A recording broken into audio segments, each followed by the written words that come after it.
Everyone, please remain standing for the presentation of colors by our Greensboro Fire Department Honor Guard, and remain standing for the singing of our national anthem by Engineer Robert Johnson.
Oh, say, can you see by the dawn's early light what so proudly we hailed at the twilight's last gleaming, whose broad stripes and bright stars through the perilous fight o'er the ramparts we watched were so gallantly streaming, and the rocket's red glare, the bombs bursting in air, gave proof through the night that our flag was still there. Oh, say, doth that star-spangled banner yet wave o'er the land of the free and the home of the brave?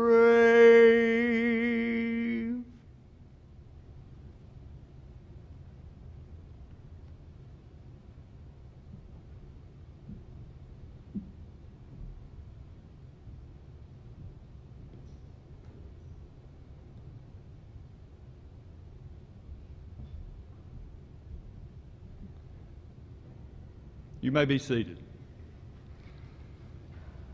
I'd like to welcome everyone and thank you for coming today to the graduation ceremony for the 68th Recruit Academy. I'd like to take this opportunity to recognize members of our City Council. Ms. Abiswader, would you please stand? Thank you for being here this morning. Would also like to recognize members of our City Manager's Office, Mr. Chris Wilson. Thank you for being here. Like to thank Chief Nugent and our executive staff, Chief Hunter and Chief Robinson, for being here this morning. Also, we are very honored to have a representative from Congressman Mark Walker's office, Rudy Olivia. Thank you for being here this morning. At this time, I would also like to recognize some very special people. Anyone that is part of public service. I've seen some retired firefighters, some active firefighters, and police officers. I've seen some police officers here. If you would please stand. We appreciate you being here this morning. I know you don't want to stand, but go ahead and stand up. Thank you for being here.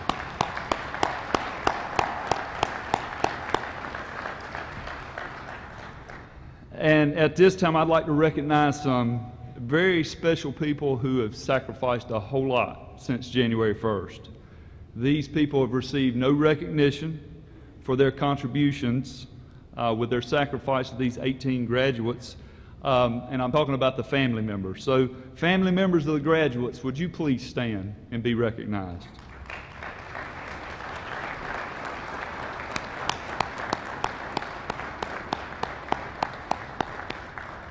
Without your sacrifice, they wouldn't be walking across this stage today, so thank you very much for your sacrifice.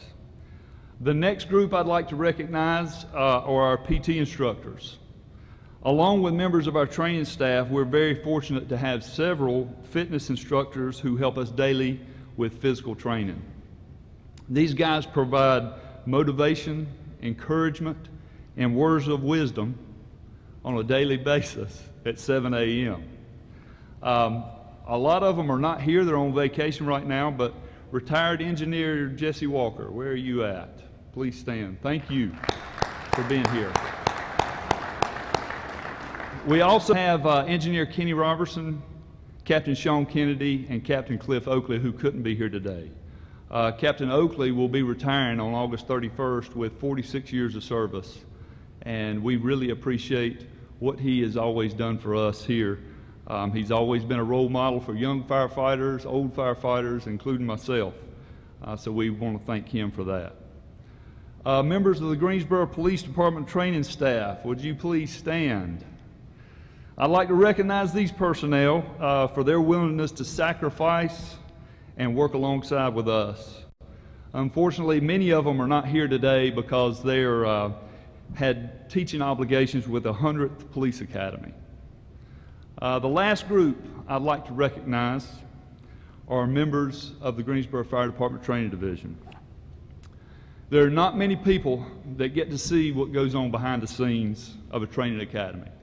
But I'm privileged to work beside these men each and every day and witness the dedication that they give, not to just getting the job done, but striving for perfection. Towards the end of training, after every academy, each recruit's called in. And Captain Hall, Captain Jones, and Chief Gerald will call them in and ask them questions about how every single part of the academy and how it went. Now, I've been in the training academy, this will be my 6th recruit class, and I've not seen one recruit class exactly the same. They take these suggestions from the recruits and they will change up each and every academy.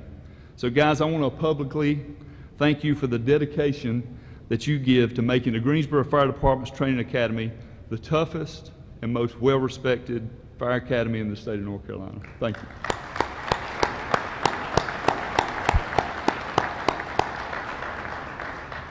There's also a couple of training division members that are not up here with us today. Captain Giles is not able to be here. He's on the road recruiting. I want to thank him for everything that he does for our training division. Also, Captain Haney, who is literally always behind the scenes. And just like he is this morning, he's behind a camera somewhere. I don't see him, but he's probably behind a camera somewhere. I just want to tell him I truly appreciate the work he does for our division. The next person that's part of our training division I'd like to recognize, who's even more behind the scenes, but always keeps us going in the right direction, is Michelle Hubbard. Michelle, please stand. Michelle always keeps us organized and is always there to help in any way possible. So I want to thank her for what you do for us. Now, as much as I appreciate all the work that all these people have done that I've just recognized, it's not about them today. And it's certainly not about me, but it's about you on the front row, you 18 graduates. Each of you have worked harder than you've ever worked physically and academically for the last 26 weeks. On January 4th, you started with 24 recruits, and today we graduate 18 of you. Part of what makes our recruit academy so tough and so coveted by other departments is not everyone can do it. Our goal as a training division is to provide Greensboro with the best equipped, most capable firefighters in the United States. And ladies and gentlemen, you've passed the test. You're not here because of luck. You're not here because we let you slide through, but you're proving that you're the best. Each of you need to leave here today and be proud of what you've accomplished. Not many people can do what you've done, but don't let that end here. Keep the work ethic that you've got now. When you get to the stations, remember who you are and who you're representing. You're representing your families, the city of Greensboro, the Greensboro Fire Department, and us, the Greensboro Fire Department Training Division. When you all applied, you were all asked to define the core values of the city of Greensboro and tell us why these values were important in the fire service. These values are honesty, integrity, stewardship, and respect. Don't take these values lightly. And remember, once that badge is pinned on you this morning, you're never off duty. If you truly live by these core values, on and off duty, you'll succeed in your career, your personal lives, and each of you will make a difference in the lives and the community that you serve. Now, we've spoken to you about goal setting for your personal lives and your career here at the Greensboro Fire Department. Part of goal setting is reflection. Ladies and gentlemen, today is the day to reflect. You need to reflect on what you've accomplished over the last 26 weeks. Each of you should leave here proud of what you've accomplished during this academy, your physical, your academic achievements. Never forget what you went through to get here today and what you will need to go through to achieve further goals in your career in the fire service. Congratulations, recruits, on your accomplishments. Now, I'm very honored to have Assistant City Manager Chris Wilson with us this morning, and I would like to ask him to come up and share a few words from the City Manager's office. Thank you.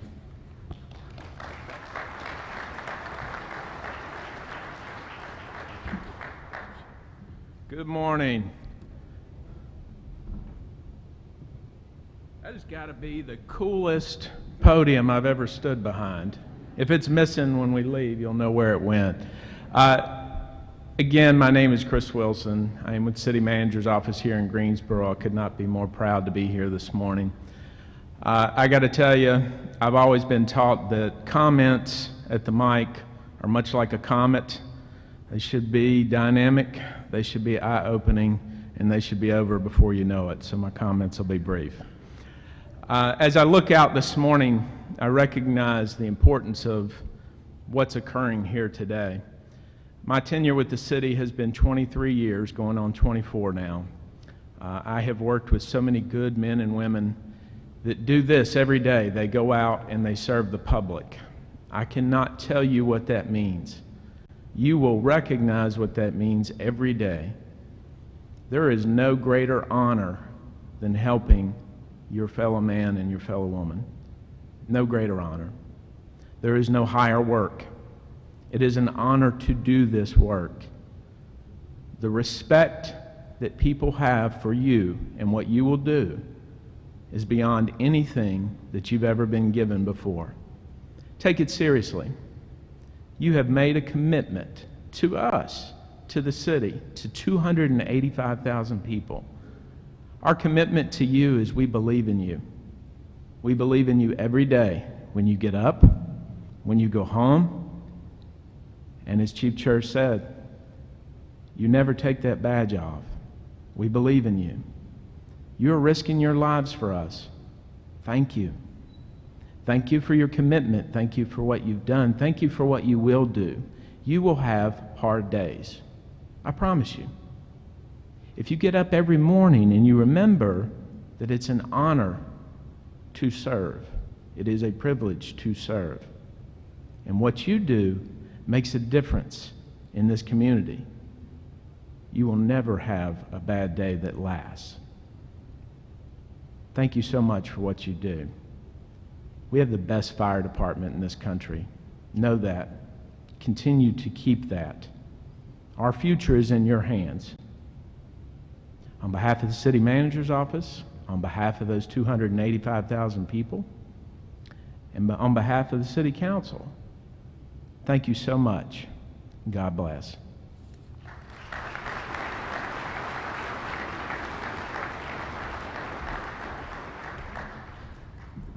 I'd now like to introduce our Fire Chief, Bobby Nugent, who will present the Fire Chiefs Award. Thank you. Thank you, Chris. Good morning to everyone again. Thank you for being here. I know it's a special time. I want to say thank you to the family and to the friends of the recruits that have showed up today to show your support. It's already been said how difficult it is for the recruits, but also for the family members that you have to sacrifice almost as much as the recruits do. And we recognize that. And we thank you for the opportunity you've given those recruits to come home at night and study and do the things that they need to do so they can be ready the next morning and do the best they can there. I'm going to announce the Fire Chiefs Award. Before I do, I just got a few things I want to say, and I know you're probably thinking, well, this guy's come here to do an award, and I'd hope he'd be in and out fast, but I won't be here long. I'm not smart enough to talk very long, so I'll just talk real quickly. And that's where you're supposed to laugh to help me break the ice here. So, but Chief Church kind of hit on something that I wanted to talk about a little bit to the recruits and also to the entire audience a little bit, and that's about delayed gratification. And I want to tell you what the definition of delayed gratification is, just in case you don't know what it is, because there's a lot of people in the world today that do not understand what delayed gratification is all about. So Wikipedia, I think that's how you say it, says that delayed gratification is the ability to resist the temptation for an immediate award and to wait for a later award, which may be much greater. Generally, delayed gratification is associated with resisting a smaller but more immediate reward in order to receive the larger and more enduring reward later. I want you to think back, January the 6th, myself and some of the staff came over when we met with you that morning and we talked about some stuff. And I told you then, and Chief Church said we had 24 people in the room, and I told you then that it's so important that if you put things aside right now, and I was referring to delayed gratification. There's a lot of things out there that you want to do. I know you want to go home at night, you want to play ball, you might want to go out to dinner, you may want to go to a movie, but if you put that aside, if you put that to the side and wait for that greater reward, then one day it would come. There's a psychologist that did a study back in the late 60s, early 70s, and I don't know how scientific that it is, but he did a study, and it was called the marshmallow test. Has anybody ever heard of the marshmallow test? Well, I thought I saw somebody raise their hand. But anyway, the marshmallow test was an experiment that this person did that took preschoolers into a room, and he set them down one at a time, and he put 2 marshmallows on a table. And he told the child that you can have 1 marshmallow now, or you can wait and you have 2 marshmallows later. So then they leave the room and they come back 15 minutes later and they see what the child's done. Well, they went on to track these children for many years down the road, and the ones who delayed their gratification to get the larger reward, which were the 2 marshmallows, they do better in school. This is, like I say, I don't know how scientific it was, but they did follow them. They were better prepared for life. They did better SAT scores. Their whole life in general was better because they understood the concept of delayed gratification. So that's what I wanted to talk to you a little bit about today, is you delayed that gratification early on. You took what you had to do, you missed the nights at the movies, you didn't get to go out to eat lunch or dinner with your family because you knew at the end of the road there was going to be a much, much greater reward for you, and that's today. So I know it's difficult, and so now when you see other people, you can ask them, did you eat the marshmallow or not? Well, 18 of you did not eat the marshmallow. You saved it, which is a good thing, and I'm proud of you and very pleased that you did. And the award that I'm going to announce here will be someone who definitely didn't eat the marshmallow because they're the Chiefs Award. And so now I would like to read that to you, and we can recognize the candidate who gets the Chief Award. Okay, Firefighter Talbert, would you please stand, please?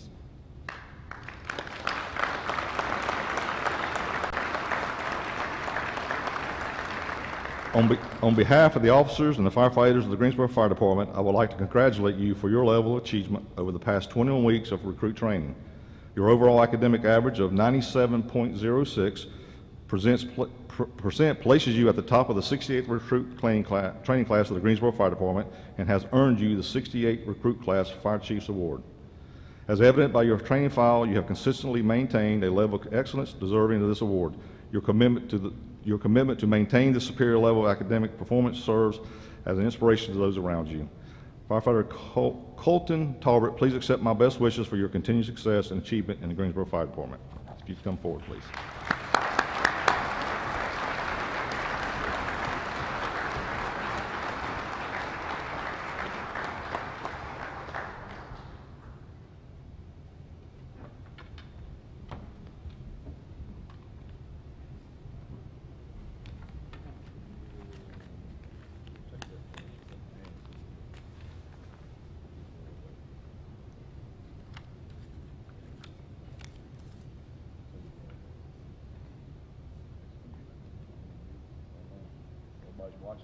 That's right.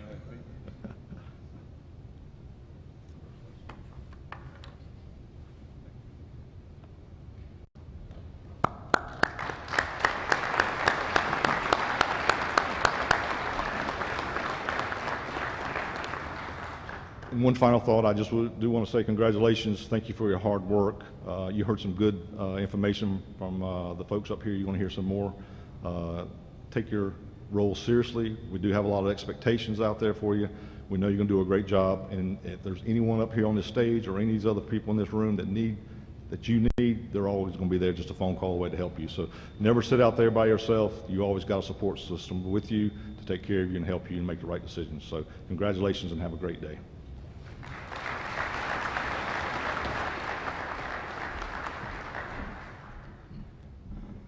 On January 4th, we had a family night, and I was fortunate enough to meet some of your family members. And I told them if we meet again in June at this graduation, you could know that your loved one earned this moment. It was not gifted. This is not a present. You earned every bit of this. Enjoy it. After this day, I'll be proud to say and honored to serve alongside of you in the Greensboro Fire Department. The award you want is a badge, but I do have 3 awards that we're going to give out. And if you'll allow me to read those, we'll present those awards before you get the one you came for. This first award is the Firefighter's Abilities Test. For those of you not aware, on Tuesday mornings we do a little exercise that usually takes around 5 minutes. It's not very difficult. Anything you can do less than 6 minutes can't be that hard, I guess. This is the worst 5 minutes that they'll endure their entire week, and they usually don't say a whole lot on Tuesday mornings because it's the morning they know they're doing this. Well, over time, we've had a couple people do very, very well. Actually, all of them did well, but we had one stand out. And let me read this award. This award recognizes the achievements of an individual who had the lowest average time for all firefighters' ability tests throughout the academy. That individual started the academy in superb shape and improved upon it throughout the 21 weeks. To receive the Firefighter's Abilities Test Award for your class is a great honor and says that you stepped up to the challenge far below the time allowed for completing the course with an overall average of 3 minutes and 2 seconds. On behalf of the training staff and your fellow classmates of the 68th recruit class, we would like to congratulate you for your level of achievement over the past 21 weeks of recruit training. Your achievements have earned you the 68th recruit class Firefighter's Ability Test Award. There is no secret. Firefighter Brandon Fullwider, please accept our best wishes for your continued success and achievement at the Greensboro Fire Department.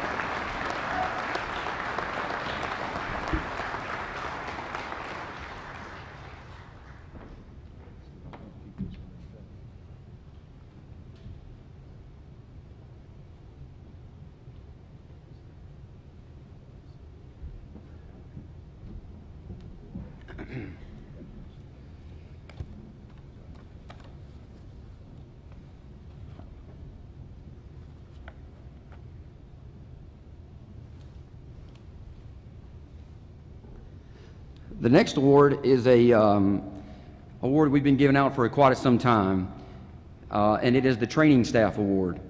Let me read what it reads, what we write here. The officers and firefighters of the Greensboro Fire Department would like to congratulate you for a level of achievement over the past 21 weeks of training. Your overall level of practical skills and academic performance identifies you as an outstanding member and leader of the 68th recruit class. The Training Staff Award is given in recognition of overall performance during recruit training class. The recipient is selected by the training staff on the performance and basis of outstanding leadership, academic standing, and practical evolution performance. After reviewing the evaluations throughout the class, your accomplishments are of no surprise. the training staff is pleased to inform you that you have been selected as the recipient of this year's Training Staff Award. Firefighter Bo Brame, please accept our best wishes for your continued success and achievement in the Greensboro Fire Department.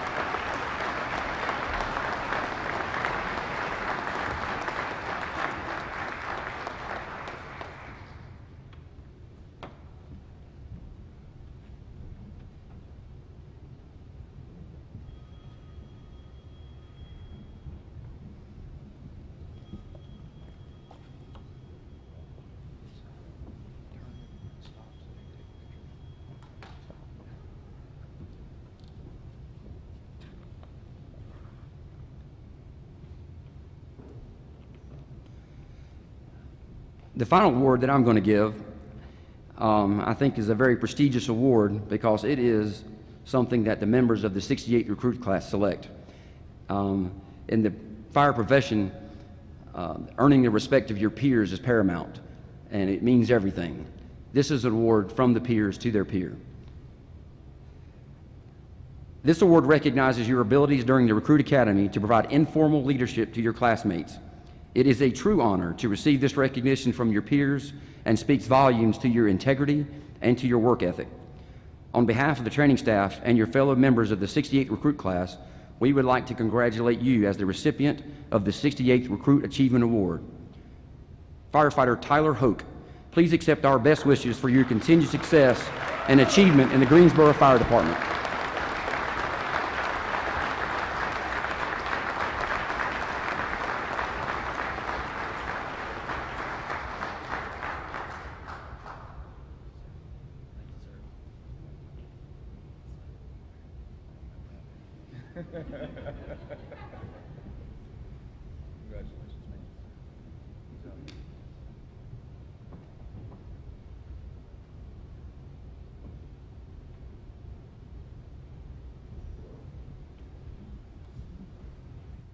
I think probably part of the reason Tyler just received that award is because he agreed to be the spokesman for the class.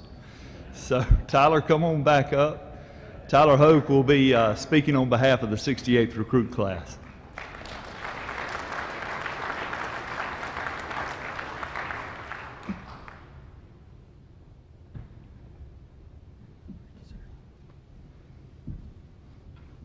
Can y'all hear me in the back?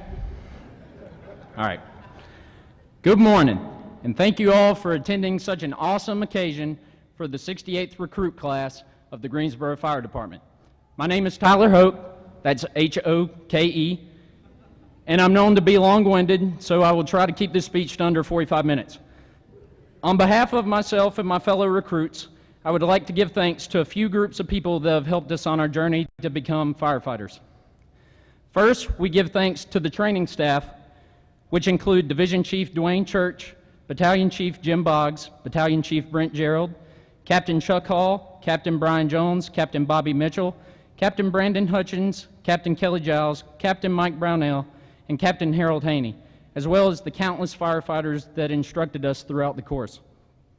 At the start of our training, myself and my fellow recruits assumed that these men were hell-bent on seeing us in agony from PT and studying nonstop for exams. Today, I can say that these men have become our mentors and friends. They have been with us every day through thick and thin, teaching us the craft that for them is less of a career and more of a lifestyle and passion. Second, we give thanks to our physical training instructors, which include Captain Cliff Oakley, Captain Sean Kennedy, Engineer Kenny Robertson, and retired engineer Jesse Walker, for pushing our physical and mental strength far beyond what we thought achievable. Without their constant instructions to get there, we would not have gotten here. Lastly, we thank our families and friends that have been patient with us as we came home exhausted, focused on our studies, and longing to better our firefighting abilities at all costs. Without you, we would have fallen with no one to help us back up.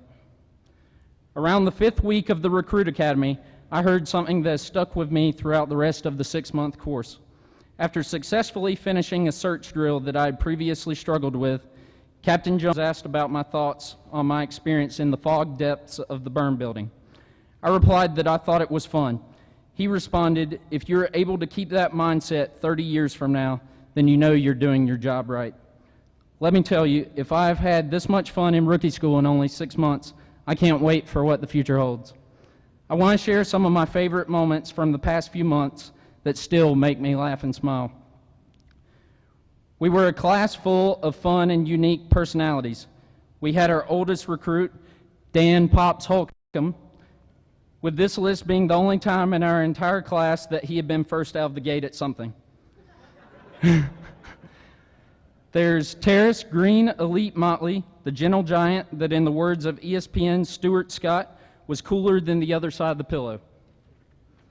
Davis Chapman was easily the most studious, even studying at lunch breaks, and his grades reflected that. Then we had Jesse Jellybean Bast as our class sweet tooth. During breaks, Bast could often be found spending upwards of 5 minutes at the vending machine, not contemplating what to buy, but wondering how many bags of Skittles he was going to buy before lunch. Bradley Goodman spent most of his time seeing how angry he could make Bass, so they had a relationship about like Tom and Jerry. I'll never forget the amount of times that Bass and I had to wake up Hunter Westcott, who would doze off during almost every class we had. There was Bowen Swink, who had Rain Man-like skills when it came to doing the mental mathematics required for hydraulics. We had Caitlin Pierce, who for conversation often traipsed over to the dark side, the police academy. Then there was Khadijah Smithers, the human ball of energy, who is probably the only person in the entire department that can carry on a full conversation while beasting the agility test. Chad Double D Habersham managed to fight as many refrigerators as he did training fires, but I'm glad that he at least didn't let the fire whoop him. We had Lance Minks, who the PT instructors affectionately called show muscles. When put to the test, he bench pressed a whopping 405 pounds in front of the whole class and all of the firefighters at Station 5, a feat that would have been more impressive if every day wasn't chest day. Colton Talbert always listened to the primary dispatch radio channel and had an insane knack for guessing every little detail about the nature of the call. Unfortunately, he was not as proficient at avoiding guardrails. And we had a class full of hardworking individuals, but in my opinion, the hardest working was Bo Brame, who worked diligently to fix all of the things he broke over the year. These ranged from chainsaws to fire hydrants and even ladders, which I had no part in. Though not directly involved, for the record, Bo has taken the blame for breaking the training center parking lot as well. We had a blast every Friday with our class talent, where a single person or a group of people would somehow entertain the class and the training staff with some kind of performance or meal. These included chemistry experiments, a buttermilk pie that made all of us want to be part of Will Shue's family, a class performance of the Jimmy Buffett classic Margaritaville led by the sunglasses-wearing Eric Presnell, as well as impressions of our favorite members of the training staff. Ain't that right, Chief Church? While in retrospect, going through the RIT maze was fun and challenging in a masochistic kind of way, at times we considered it to be the true definition of hell, particularly the bottom floor where we had to take off our helmets and air packs in order to slide through a small crawl space. In turn, we realized that the devil was possibly a bald man with a booming voice and a love for hollering obscenities. Some of the most fun that we had occurred in the locker rooms after PT each day. Our shower time was often accompanied by loud belting of various pop songs, which included Grove Street Party by Waka Flocka Flame, Born on the Bayou by Creedence Clearwater Revival, and the greatest rendition of Queen's Bohemian Rhapsody ever performed by a group of naked men. We learned to embrace our Friday runs across the city as long as Captain Hall kept us in step with songs and cadences. We sang about everything from fire dogs to grandmothers in extraordinary physical condition, but we made sure that all of downtown knew that we were the 68th recruit class and that we were proud of it. The most important part about these memories is that we made them as a team. We laughed at each other's personalities and jokes, we helped each other succeed, and we encouraged when our fellow recruits were discouraged. I can't think of a better time when we worked as a team than the technical rescue portion of the academy, particularly facing the tube of terror, as I like to call it. The story begins with all of us at Station 5, the station that specializes in all manners of rescue operations, which includes confined space rescue. As a conclusion to a long day of learning the various disciplines of technical rescue, we were presented with the challenge of crawling through a 10-foot pipe that is about 14 inches wide. Even for the smaller people in our class, it was a struggle to inch our way through the tube by merely using our fingertips and toes. The true challenge was upon two of our larger recruits. First, we had Robert Marley, the cowboy hat-wearing outlaw from the airport that has been there and done that. Now, Marley is a big dude, so sending him through a 14-inch wide tube is like trying to stuff a trout into a sardine can. It just ain't meant to be. Marley's staring down this tube like it's the barrel of a gun. His eyes were wide, his face was pale, and he was sweating to death. He sticks his head in there, followed by his chest, but then he pulls himself out. I can do anything, but I can't do this. Myself and others were at the entrance of the tube, encouraging him to think about all of the obstacles we had managed to overcome throughout the course of the year. This was yet another obstacle that we were all going to see each other through. So, Marley swallows his anxiety and starts inching through the tube. He gets to the point where only his feet are hanging out, and he stops. Now, in the 10 seconds that he was paused in that tube, I don't know whether it was stomach pains from the hot dogs he had eaten for lunch or it was the fear of dying in that tube, but something caused a change in Marley. He suddenly shoots through the tube like Augustus Gloop from Willy Wonka and the Chocolate Factory. He was gasping for air, but the pain was over. Marley had conquered what he said that he could not, and he did it with his friends by his side. Yet Marley was not the last to still crawl through the confined space. Brandon Fullwater, the Channing Tatum lookalike with Herculean strength and endurance, was the final contender against the tube. He had seen all of his fellow recruits pass through it with difficulty, but unscathed. Yet he had been staring down this 14-inch wide, 10-foot long belly of the beast for close to 10 minutes. Fullwater and I had been on the same team for the entire class, so I'd seen him conquer so much. Earlier in the year, he faced challenges with the hellish crawl space of the burn building maze, but after many hours of practice, he could practically swim through it with no hesitation. A week before the tube challenge, we had completed 2 training burns in actual burn houses, a feat that even the most veteran firefighters can still get nervous about. Why was this guy getting hung up on going through this tube? We tried to rationalize with him about the physical and mental challenges that he had so easily surpassed, but he would not budge. Then, out of the crowd of the Station 5 firefighters that were supervising our class, came Captain Sean Kennedy, a man that had constantly challenged Fullwater to push far beyond his limits in the agility test, which he had already smoked the crap out of, obviously. He kneeled down beside of the visibly shaken recruit and said, "If you go in, I will follow you the whole way." Fullwater swallowed his fear, gave one final look to the light at the end of the tunnel, and began to drag himself forward with Captain Kennedy right behind him. When we could see Fullwater's meticulously gelled hair coming out of the opposite side of the tube, everyone burst in applause. He pulled himself out with a look of relief on his face and waited for his motivator to emerge as well. Fullwater then embraced Captain Kennedy. Now, we've teased the heck out of him for that moment, but it was truly heartwarming. That day, I think we all learned a truly valuable lesson. You can have all of the equipment, gear, training, or whatever you want, and still not be able to reach your full potential without the help of others. In the weeks to come, Fullwater's admiration for Captain Kennedy had practically turned into a full-on man crush. But he was able to face any challenge with a head-on attitude, as long as we were all going to work as a team.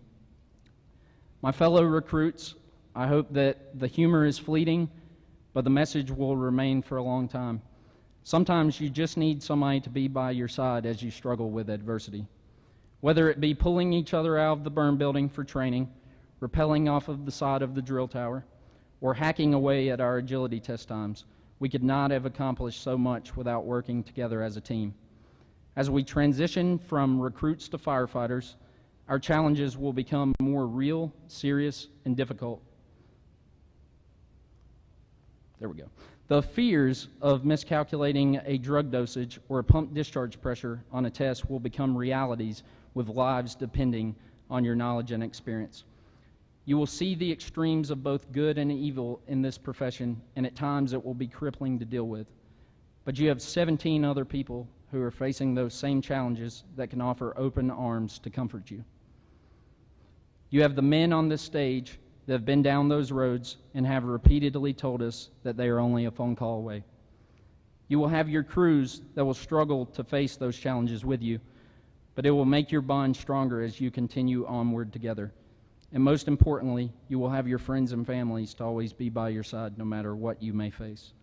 Never forget that you can accomplish anything with someone by your side.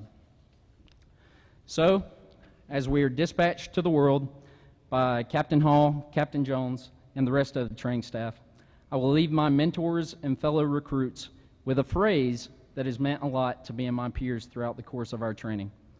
It has gone from being a slogan used before our morning drills to a battle cry of excitement for when we knew we were going to have an incredible day. And somehow it ended up on our class t-shirts too. My friends, I hope that you respond to every call with untamed emotion and don't be afraid to shout, "Whoa! Tones are dropping, baby!" Thank you.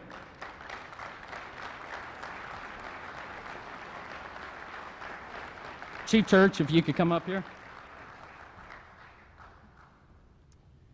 Thanks to Bill Ingold. I'm not sure where he is. He's got a sweet mustache out there, though.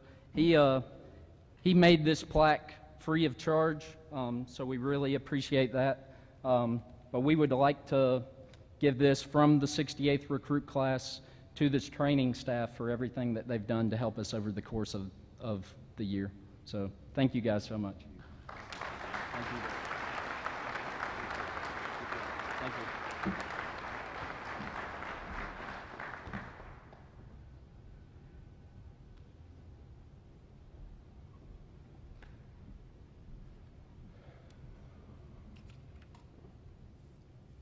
All right, truly the moment we've been waiting for.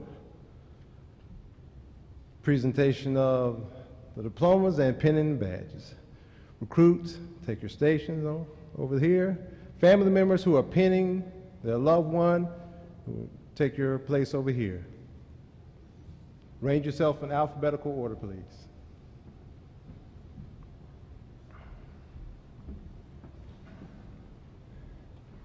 And if you would, please hold all applause to the end.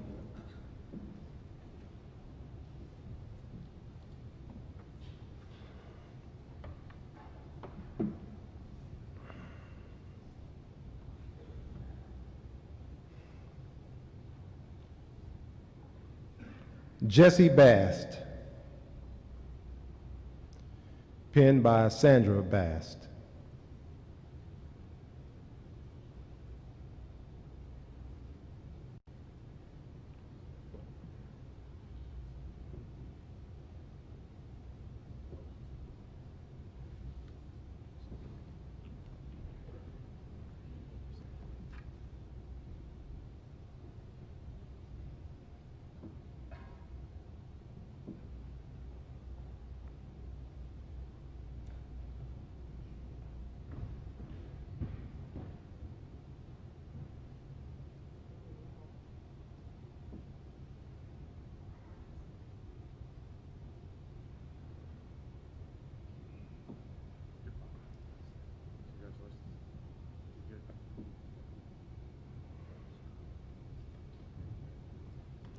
Bo Brain.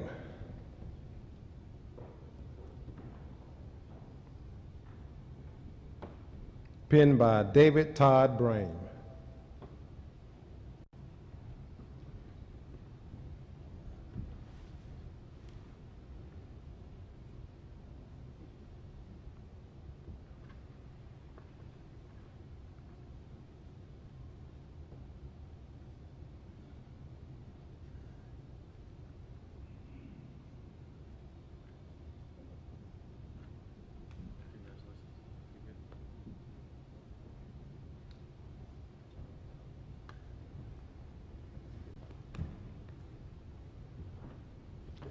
Davis Chapman.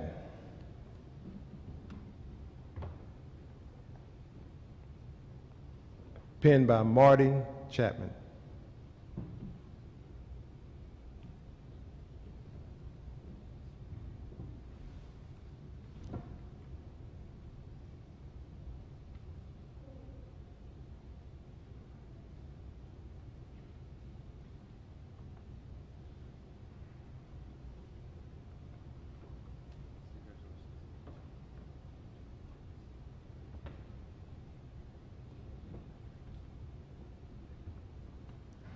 Brandon Fullwiler.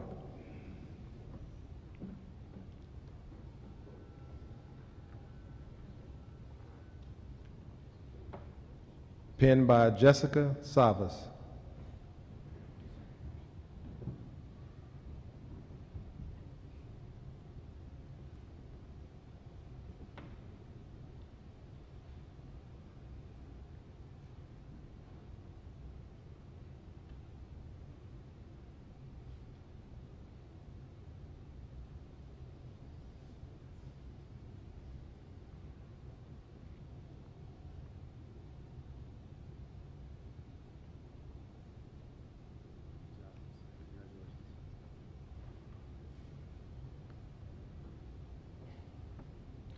Bradley Goodman.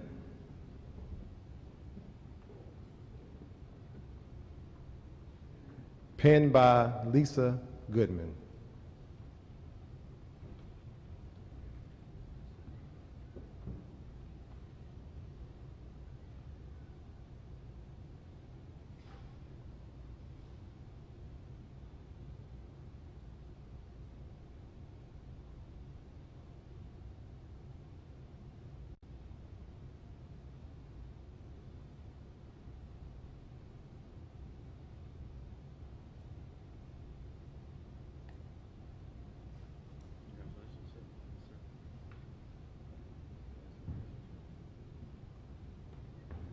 Chad Habersham.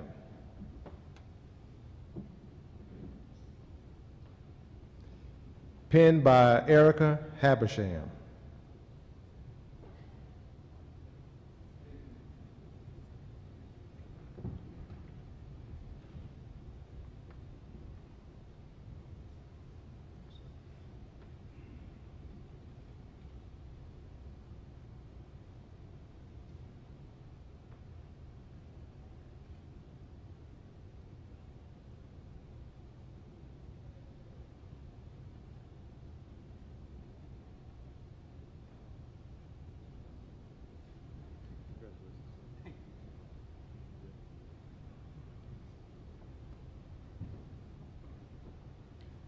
Tyler Hoke. Penned by Rebecca Smith.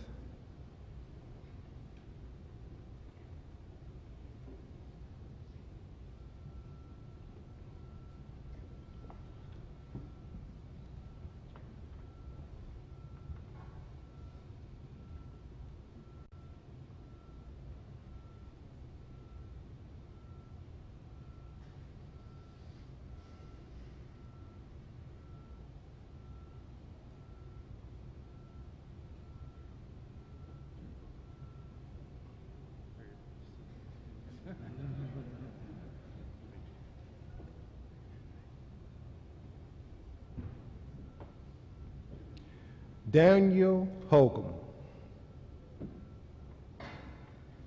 Penned by Charles Martis.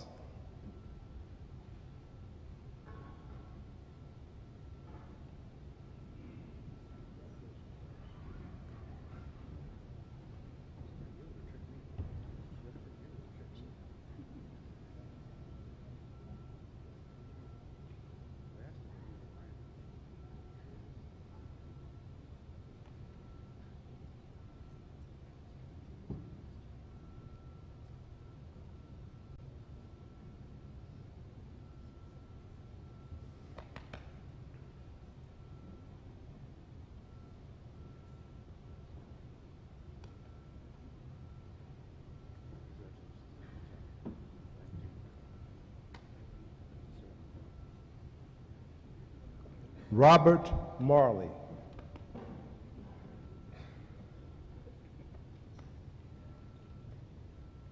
Penned by Susan Marley.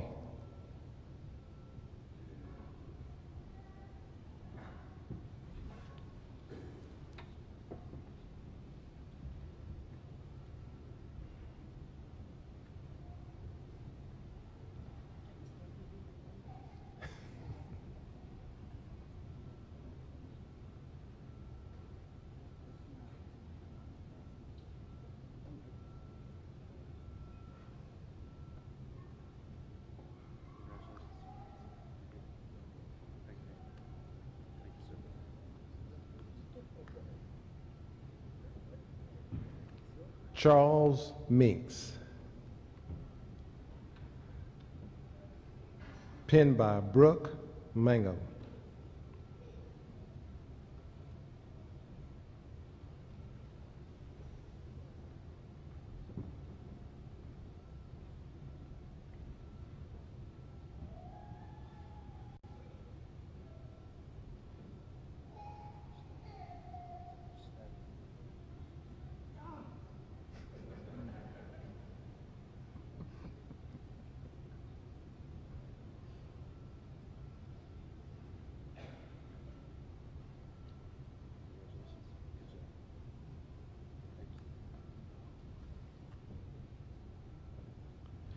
Terrell Motley.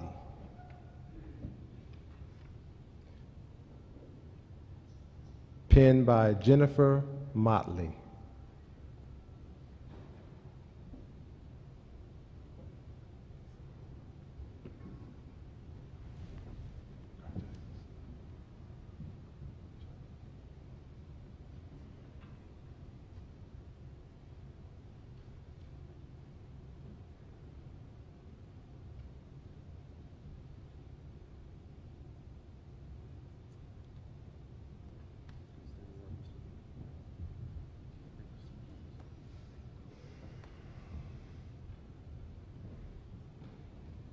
Caitlin Pierce. Penned by Edwin Smithy.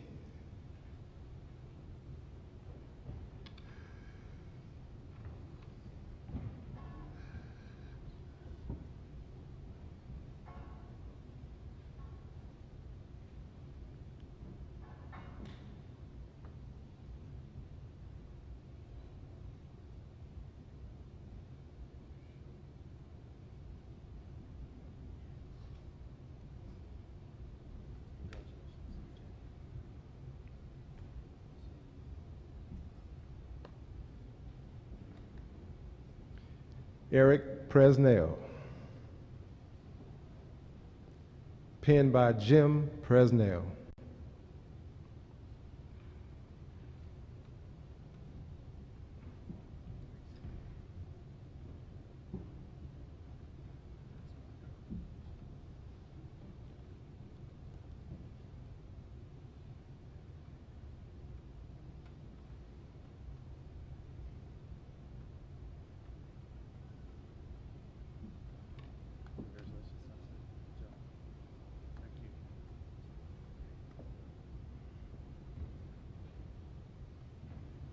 William Shue.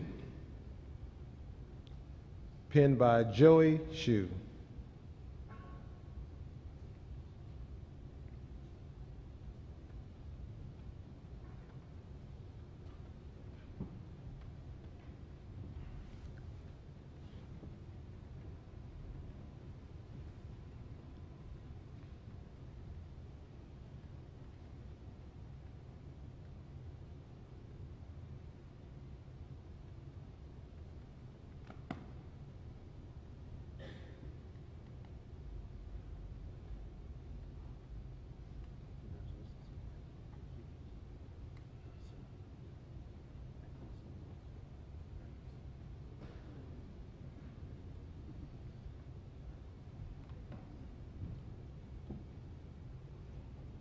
Khadijah Smithers. Penned by Matt Ward.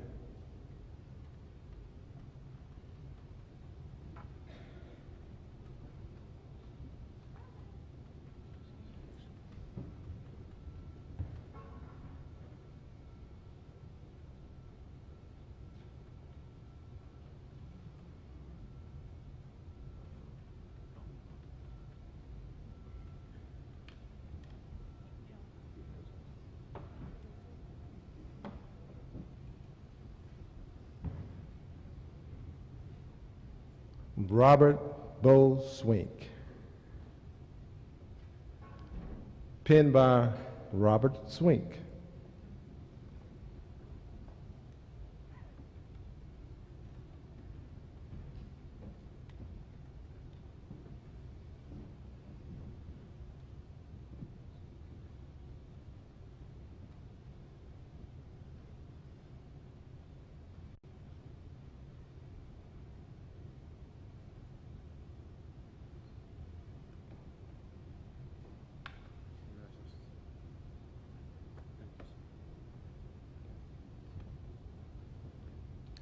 Colton Talbot. Penned by Angela Hodges.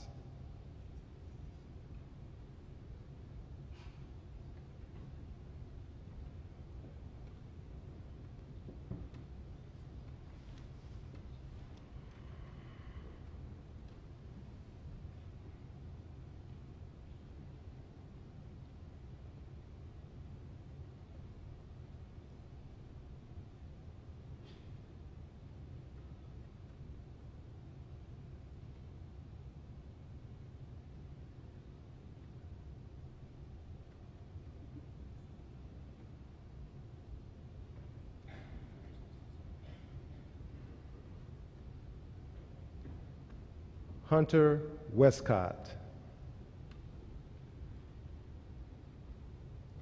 Penned by Missy Westcott.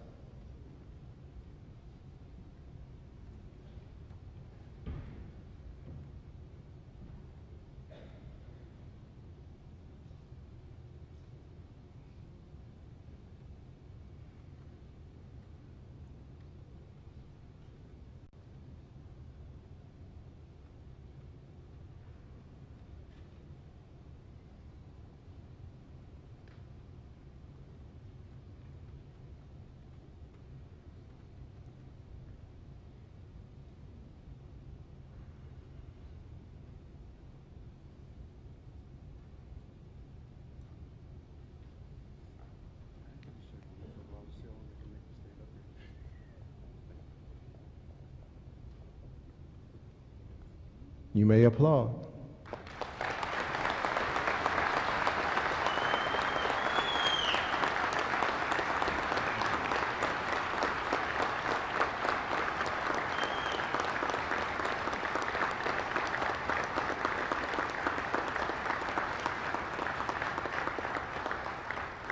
Sixth recruit class, please stand for the firefighter's oath.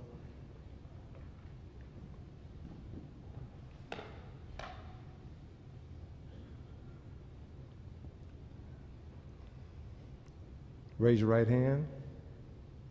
Repeat after me. I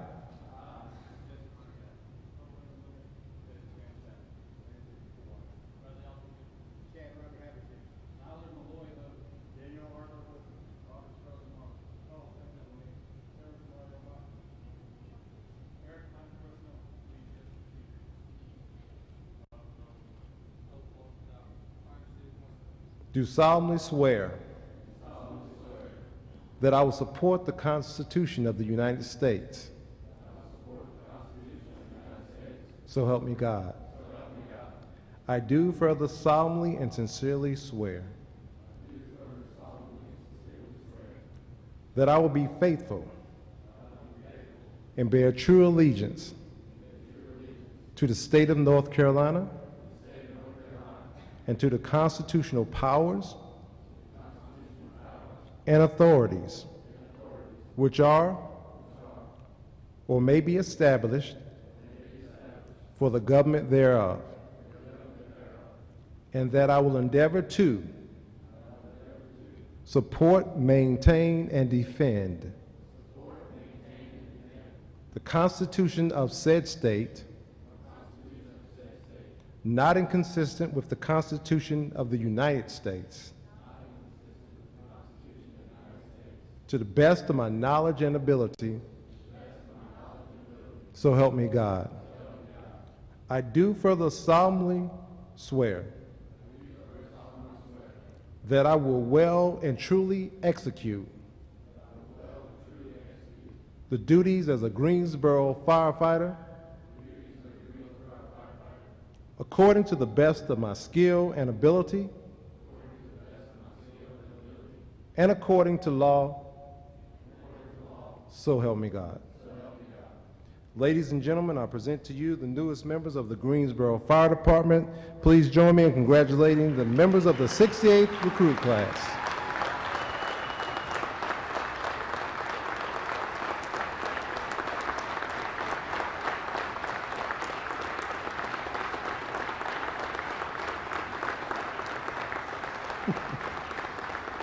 Okay. Captain Hall, dismiss the class. I truly have the shortest speech. 68 recruit class, you're dismissed.